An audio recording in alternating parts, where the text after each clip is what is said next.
തകർന്നു വീണ കെട്ടിടങ്ങൾക്ക് നടുവിൽ വിശന്നു വലഞ്ഞു വന്ന ഒരു ഫലസ്തീനിയൻ പെൺകുട്ടിയുടെ തലക്ക് നേരെ തോക്ക് ചൂണ്ടിക്കൊണ്ട് ഒരു ഇസ്രായേലി പട്ടാളക്കാരൻ പറഞ്ഞു അത്രേ, ഇന്നത്തെ സൂര്യാസ്തമയം കാണാൻ നിനക്ക് ഭാഗ്യമുണ്ടെന്ന് തോന്നുന്നില്ല. ഞാൻ നിന്നെ വധിക്കാൻ പോവുകയാണ്. അവസാനമായി നിനക്ക് എന്തെങ്കിലും ആഗ്രഹമുണ്ടോ? നിഷ്ഠൂരമായ ആ ചോദ്യത്തിന് വളരെ നിഷ്കളങ്കമായി അവൾ ഉത്തരം നൽകി, നിങ്ങൾ എന്നെ വധിച്ചോളൂ. മരണമെന്നത് ഞങ്ങളെ ഭയപ്പെടുത്തുന്നൊരു കാര്യമല്ല.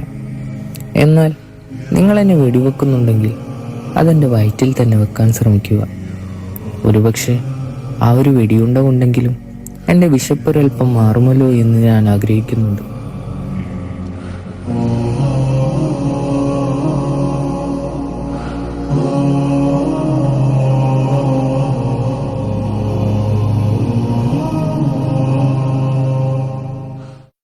ഗസയിലെ